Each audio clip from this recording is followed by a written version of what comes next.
जय श्री कृष्ण दोस्तों। 16 दिवसीय गणगौर का पावन पर्व चल रहा है और कल है बड़ी गणगौर।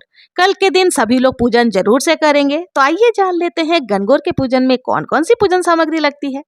दोस्तों, चैत्र मास के शुक्ल पक्ष में आने वाली तीज को गणगौर का पूजन किया जाता है। यानी चैत्र के जो नवरात्रे होते हैं, तीसरे नवरात्रि के दिन गणगौर का पूजन किया जाता है। तो देखिए क्या क्या सामग्री लगती है। तो सबसे पहले हमें एक चौकी या पाटा लेना है, थोड़े बड़े साइज की ही ले ताकि पूजन अच्छे से हो सके। उस पर बिछाने के लिए लाल रंग का वस्त्र आपको ले लेना है। एक छोटा आसन आपको जरूर से लेना है जिस पर कि हम ईश्वर जी और गौरा जी को विराजमान करेंगे। देखिए, आप चाहें तो ईश्वर जी और गौरा जी की मिट्टी की बनी हुई मूर्तियां रेडीमेड भी मिल जाती है या घर पर भी बना करके ले सकते हैं। इस तरह की मूर्तियां होती है। यदि आपको मूर्तियां नहीं मिल रही हैं तो आप देखिए पोस्टर मिल जाते हैं या फिर आप फोन से पोस्टर निकालकर उनका भी पूजन कर सकते हैं। इन सब के साथ ही गणगौर के पूजन में जो दूब घास होती है ना, दुर्वा घास, उसका विशेष महत्व होता है। तो आपको ज्यादा मात्रा में दुर्वा घास आपको लाकर रख लेना। अगर घर के आसपास में या आपके गार्डन में है तो ले सकते हैं, नहीं तो देखिए पार्क वगैरह में मिल जाते हैं, वहां से आप पहले से ही ला करके फ्रिज में रख सकते हैं या फिर जल पानी के अंदर डाल के रख देंगे तो ये बिल्कुल हरी भरी रहेगी। तो आपको इस तरह से दुर्वा घास, फूल, जो भी पुष्प आपको मिल जाए वो आपको मंगा लेनी है। इन सब के साथ ही देखिए एक कलश में आपको जल ले लेना है। दीवार पर 16 टिक्कियां लगाई जाती है, उसके लिए आपको रोली लेनी है। मेहंदी आपको ले लेनी है। देखिए मेहंदी आप चाहे तो ऐसे कोन वाली भी ले सकते हैं या फिर भिगो करके जो मेहंदी होती है ना, वो भी आप ले सकते हैं। इनके साथ ही देखिए काजल से भी बिंदी लगाई जाती है। तो आपको काजल, अगर आप घर पर बना हुआ काजल भी ले सकते हैं या रेडीमेड भी ले सकते हैं। गौरा माता के लिए आपको वस्त्र स्वरूप चुनरी ले लेनी है या कलावा ले लेनी है। इनके साथ ही चाहे तो आप ब्लाउज पीस आदि भी ले सकते हैं। और अब देखिए यहाँ पर हमें ओड़ा कोड़ा करना होता है, उसके लिए मिट्टी का इस तरह से आपको कंडवारा लेना है या फिर आप चाहें तो जो तांबा या कांसे का भी बर्तन ले सकते हैं। उसमें आपको एक सुपारी रखनी है, कौड़ी रखनी है, हल्दी की गांठ रखनी है, सिक्का रखना है, साथ ही एक आपको चांदी का छल्ला रखना है। इससे जो है ओड़ा कोड़ा का जो एक नियम होता है वो किया जाता है।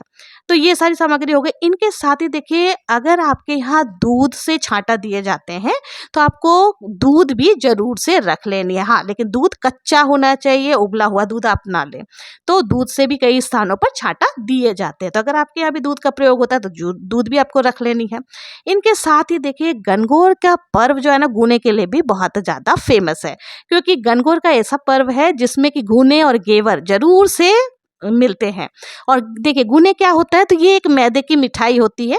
मैदे में सब कुछ मिक्स करके चाशनी वगैरह चढ़ा करके ये मिठाई बनाई जाती है और इसको ही चढ़ाए जाते हैं। देखिए जो शादीशुदा महिलाएं होती हैं वो 16-16 गूने चढ़ाती हैं और जो कंवारी कन्याएं होती हैं ना, वो 8 गूने चढ़ाती हैं। कईयों के घर में कच्चे आटे के भी गूने बनाए जाते हैं। कुंवारी कन्याओं के लिए वो 8 कच्चे के आटे के गूने ही समर्पित करती है। तो आपको भोग प्रसाद के लिए गूने ले लेने हैं, घेवर है तो घेवर ले लेने हैं, बर्फी भी ले सकते हैं। आप चाहें तो लापसी, अगर आपके घर में बनता है तो आप लापसी भी ले सकते हैं। तो ये सारी चीज़ें आपको लेनी है। इनके साथ ही देखिए यथासंभव दक्षिणा आपको जरूर से लेना है। जब भी हम बेटी को विदा करते हैं तो कुछ ना कुछ दक्षिणा भी चढ़ाते हैं। तो कल गणगौर माता के देखिए विदाई भी होती है, तो इसलिए आप कुछ ना कुछ दक्षिणा जरूर से चढ़ाएं।